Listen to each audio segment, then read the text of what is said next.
Assalamualaikum warahmatullahi wabarakatuh. Halo semuanya, ketemu lagi dengan Bu Nunu.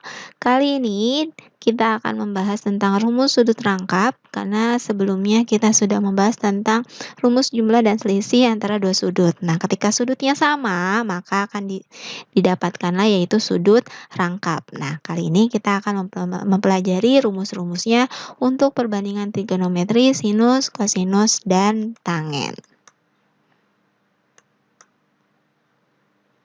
Untuk yang pertama, rumus dari sinus gitu ya, di mana di sini rumus sudut rangkapnya, jadi ketika A ditambah A, maka didapatlah 2A gitu ya, itu namanya sudut rangkap. Nah, rumusnya menjadi sin 2A sama dengan 2 dikali sin A cos A gitu ya, ini rumusnya. Jadi ketika di sininya 2, maka di sini A saja setengahnya. Tapi ketika dia di sininya 4, maka di sini menjadi 2A dan 2A. Jadi setengahnya. Jadi yang ruas kanan itu adalah setengahnya dari yang ruas kiri. Jadi kalau di sininya 6, berarti di sini 3A, di sini juga 3A. Nah, itu namanya sudut rangkap. Rumusnya 2 sin dan dikalikan dengan cos. Untuk koefisiennya tergantung dari dia sudut rangkapnya berapa. Untuk contoh yang pertama, di sini jika sin A sama dengan 1/3, tentukanlah nilai dari sin 2A. Nah, untuk menjawabnya, tadi kan kita sudah lihat kalau rumus sin 2A itu adalah 2 dikali sin A dikali cos A. Nilai sinnya sudah ada, nah nilai cosnya belum ada.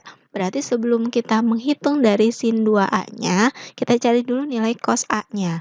Menggunakan segitiga siku-siku. Nah, sudut A di sini karena diketahuinya sin demi ya, depan banding miring, depannya 1, lalu miringnya 3. Sehingga untuk mendapatkan sisi sampingnya menggunakan Pitagoras, akar dari 3 kuadrat dikurang 1 kuadrat, sama dengan akar 9 kurang 1, yaitu akar 8. Disederhanakan menjadi 2 akar 2, karena 8 itu 4 kali 2. 4-nya keluar jadi 2, akar 2. Nah, sudah dapat sampingnya, kita cari nilai cosnya. Nah, nilai cos itu samping banding miring. Sampingnya tadi 2 akar 2 per miringnya 3. Jadi 2 akar 2 per 3. Itu untuk nilai cosnya. Sudah dapat nilai cosnya, baru kita masukkan ke rumus dari sin 2A-nya, yaitu 2 kali sin A kali cos A. Nah, 2 dikali sin A-nya 1/3, lalu cos A-nya adalah 2 akar 2 per 3. Nah, tinggal dikalikan, atasnya dikali, bawahnya dikali. Nah, atasnya itu 2 kali 1, 2. Kali 2 akar 2 jadi 4 akar 2 per 9. 9 dapat dari 3 kali 3. Nah, ini cara mencari dari nilai sudut rangkap, yaitu sin 2A-nya. Untuk contoh soal yang kedua, di sini nilai dari 2 sin 2,5 kali cos 22,5. Nah, ini kalau tadi kita menjabarkan, ini kebalikannya, gitu ya. Jadi kalau di sini ada 2 sin A kali cos A, itu berarti rumus dari sin 2A, gitu ya. Artinya yang di sini tinggal nanti dikalikan dengan 2, gitu. Nah, di sini berarti alfanya berapa? Alfanya 22,5, gitu ya. Jadi kalau dia 2 sin 22,5 kali cos 22,5 ya berarti A-nya 22,5. Berarti dia senilai, nanti tinggal dikalikan dengan 2 gitu ya. Ini nilai A-nya. Nah, tinggal dikalikan 2. Jadi 2 sin 22,5 kali cos 22,5 itu sama aja sin 2 dikali 22,5. Nah, 2 kali 22,5 itu adalah 45 derajat. Artinya kita tinggal mencari sin 45 derajat. Berapa? Setengah akar 2. Nah, seperti itu. Jadi lebih sederhana karena kita menyederhanakan, bukan menjabarkan.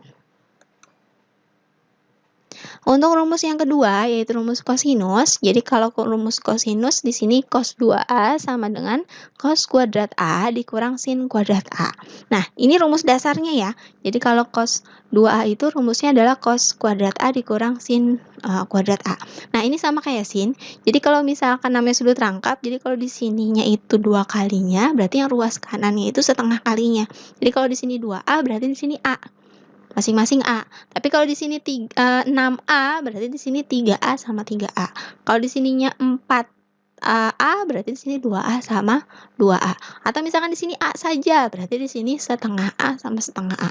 Gitu ya. Jadi ruas kanannya itu adalah setengahnya dari yang ruas kiri. Nah, itu untuk rumus kosinus. Nah, karena rumus identitas trigonometri jadi berlaku ya. Rumus identitas trigonometri itu kalau kita mau mencari cos kuadrat A itu rumusnya adalah 1 min sin kuadrat A. Kalau begitu juga kalau kita mau mencari sin kuadrat A, itu rumusnya adalah 1 min cos kuadrat A. Nah, sehingga di sini ada rumus turunannya dari cos 2A, yaitu yang pertama adalah kalau dia dalam bentuk sin, bentuknya menjadi 1 min 2 sin kuadrat A. Tapi kalau dia mau diubah ke dalam bentuk cos, menjadi 2 kali cos kuadrat A dikurang 1. Nah, itu tergantung dari nanti soalnya yang diketahui sin apa cos. Kalau dia diketahui sin aja, berarti kamu pakai rumus yang atas. Kalau dia sudah diketahui cosnya, berarti langsung aja pakai rumus yang bawah. Seperti itu. Nah, berlakunya sama ya. Ruas kiri itu 2 kalinya. Jadi yang ruas kanan itu setengahnya. Untuk nilai koefisien dari sudutnya. Untuk contoh soal yang pertama di sini, jika cos setengah A itu sama dengan 1/3, tentukan nilai cos A. Nah, ini setengah A nih. Nah, kalau rumusnya cos A, ini sudut rangkap bukan? Gitu kan ya? Nah, karena yang diketahuinya cos saja, ini kan cos yang diketahui ya, berarti nanti kita pakainya rumus yang cos, yaitu yang cos 2A sama dengan 2 kali cos kuadrat A dikurang 1. Ini rumusnya. Nah, karena kebetulan di sini yang ditanya adalah cos A, berarti di sini ini kan A ya. Nah, berarti yang kanan itu setengahnya, makanya setengah A. Nah, di sini kebetulan yang diketahui memang cos setengah A, langsung dimasukkan aja. 2 dikali cos setengah A dikuadratkan. Gitu ya, dikurang 1. Ini sama. Jadi cos kuadrat setengah A itu sama aja cos setengah A dikuadratkan. Berarti 2 dikali cos setengah A itu 1/3 dikuadratkan, dikurang 1. Kuadratkan dulu, kalikan dulu baru dikurang 1. Nah, berarti 2 dikali 1/9, karena 1/3 kuadrat, dikurang 1. Ini 2 kali 1/9, 2/9 dikurang 9/9. Ini dapat dari mana? Karena dia dikurang 1 ya. 1 itu kalau lawannya itu penyebutnya 9, berarti dia dianggap 9/9. Berarti 2 dikurang 9, itu min 7/9. Nah, ini untuk sudut rangkapnya. Jadi kita nggak perlu cari nilai sinnya, langsung aja. Kalau diketahuinya cos berarti pakai rumus cos aja. Kalau diketahuinya sin, berarti dia pakai rumus yang sin aja. Itu khusus untuk yang rumus dari sudut rangkap untuk kosinus. Contoh yang kedua, nilai dari cos kuadrat 15 derajat dikurang sin kuadrat 15 derajat. Nah, ini dia kebalikan penyederhanaan. Jadi kalau cos kuadrat A dikurang sin kuadrat A itu kan sama aja sudut rangkap dari cos ya, yaitu cos 2A. Nah, berarti di sini kalau dia cos kuadrat 15 derajat dikurang sin kuadrat 15 derajat, berarti A-nya itu adalah 15 derajat. Berarti senilai dengan cos 2 kali 15 derajat, yaitu cos berapa? Cos 30 derajat. Berapa cos 30 derajat? Setengah akar 3. Nah, ini lebih mudah karena kita menyederhanakan bukan menjabarkan. Rumus yang ketiga yaitu tangen. Nah, rumusnya adalah tan 2A sama dengan 2 dikali tan A per 1 min tan kuadrat A. Nah, ini untuk rumus tangen. Gitu ya. Dia cuma satu. Gitu, yang rumusnya ada turunannya hanya kosinusnya aja. Contoh soal yang pertama, diketahui jika sin X-nya itu adalah 2/3, tentukan nilai tan 2X.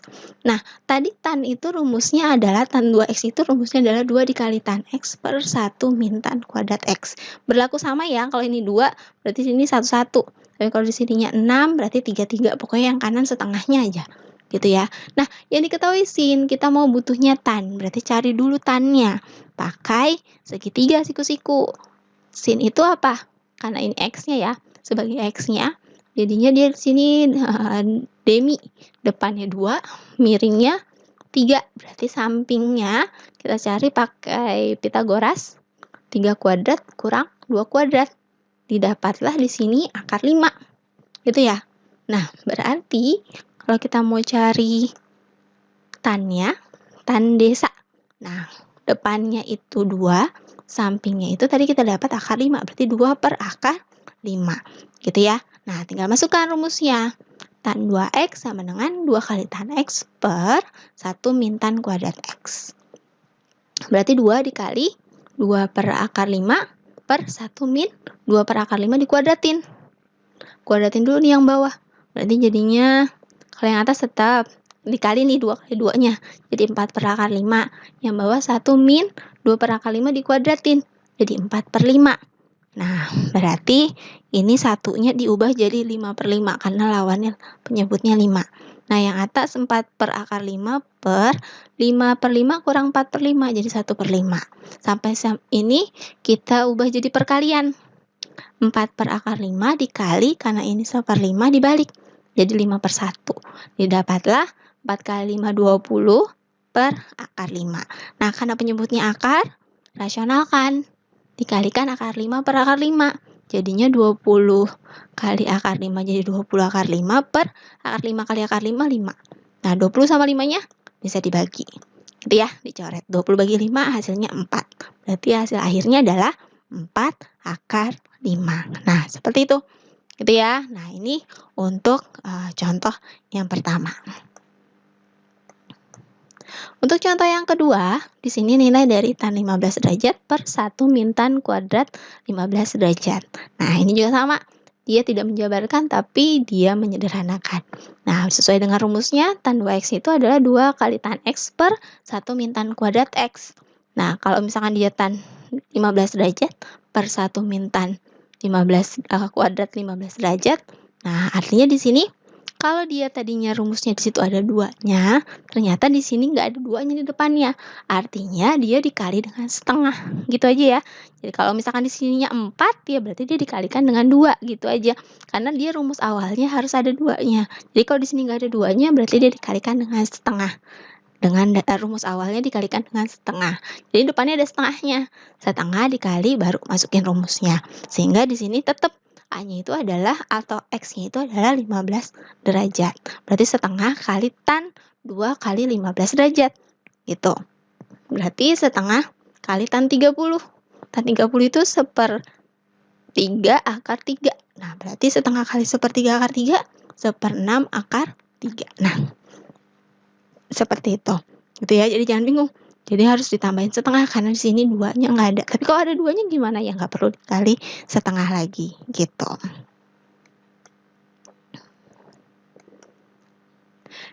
Jangan jadikan alasan ilmu itu sulit dipelajari, tetapi kerdilkan apapun alasannya demi belajar ilmu matematika. Jadi jangan buat alasan matematika itu susah ya, gitu. Tapi jadikan alasannya itu sebagai motivasi kamu untuk bisa belajar matematika.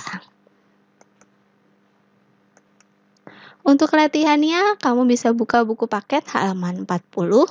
Di situ ada latihan 2.4. Nah, kamu kerjakan di situ nomor 1 dan nomor 2-nya sesuai dengan hurufnya, 1A, 1B, 1C, nomor 2A, 2B, dan 2C. Gitu ya, jangan sampai lupa dikerjakan. Yang tidak paham boleh tanyakan via Zoom atau via WhatsApp. Oke, selamat belajar. Semoga bisa dipahami apa yang sudah Ibu sampaikan. Kurang lebihnya Ibu mohon maaf. Wassalamualaikum warahmatullahi wabarakatuh.